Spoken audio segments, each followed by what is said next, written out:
Hello, everybody. Welcome to the show. And what is this I'm showing you? Well, this is just a funny concentric circle pattern in a field that doesn't normally get a lot of rain, but does have a sprinkler system.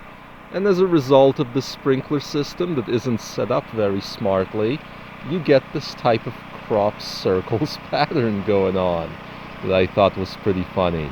Let me switch the camera around. Hello, how's it going? So I'm standing here on top of this rope contraption at the playground so I could get that shot. But the reason I wanted to come to you guys today, as I'm out on a morning stroll, is that I have been getting a lot of COVID questions from you guys. A lot of you wanted me to do a little bit more videos on the topic in terms of the statistics and stuff. And while I do feel that that topic has largely run its course, there are a couple of countries I wanted to look at that I thought were a little bit interesting. And the first one, of course, is China. Where in the hell are the COVID cases in China?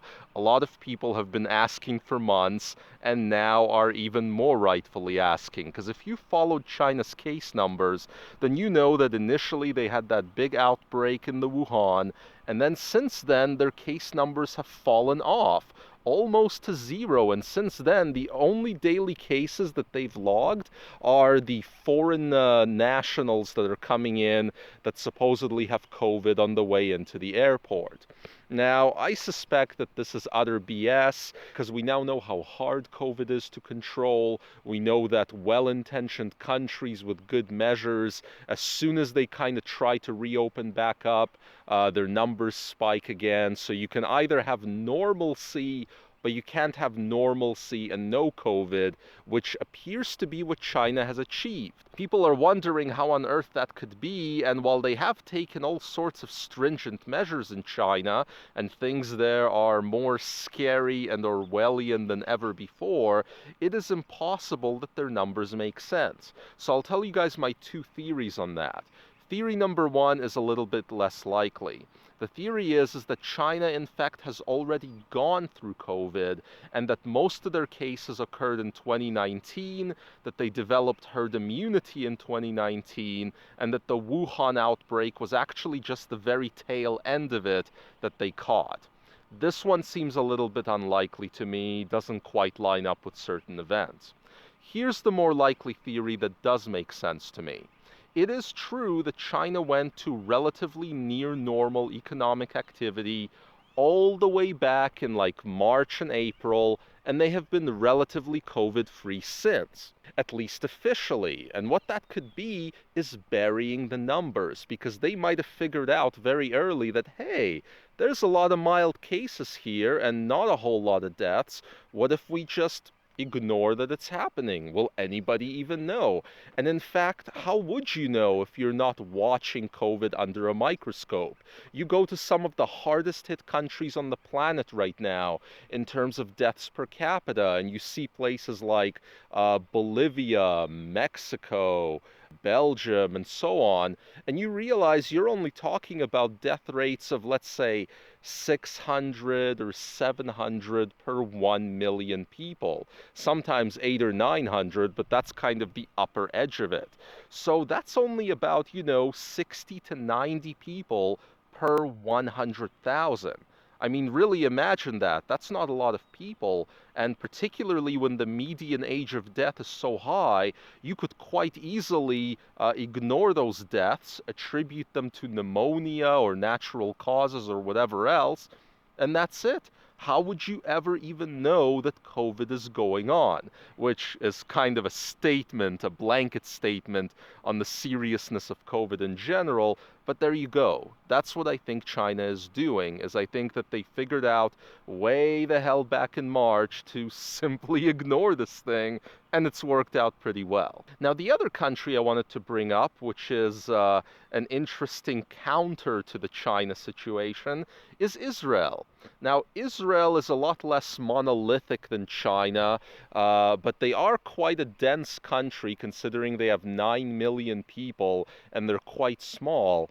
But Israel initially did a super hardcore lockdown way the hell back in March that they then quickly lifted, and then they tried to go back to normal, and they got a huge case spike shortly after returning to normal activity, and now they have one of the worst infection rates in the world. In fact, I don't know how closely most people pay attention to Israel, but there was a moment about a week ago when over 45,000 Israelis were an active and confirmed case of COVID. Think about that. Over half of 1% of the population were active cases at one moment. Now, right now, Israel is trying to do a second very damaging, very restrictive lockdown right during its high holiday season in order to try and make this latest outbreak go away. And they're finding that they can't even do it, that compliance isn't really there with the second lockdown.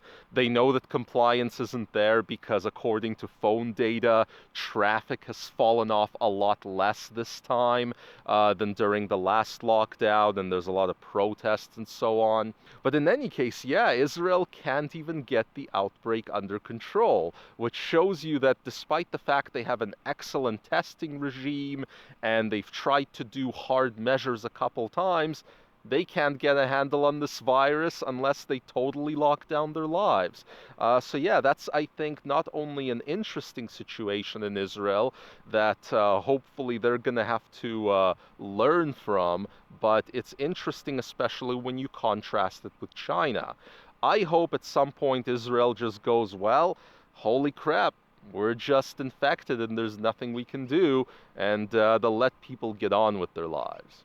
But for those of you wondering which countries I watch day to day now as it pertains to COVID, well, Sweden is definitely the first one. I still keep a very close eye on them.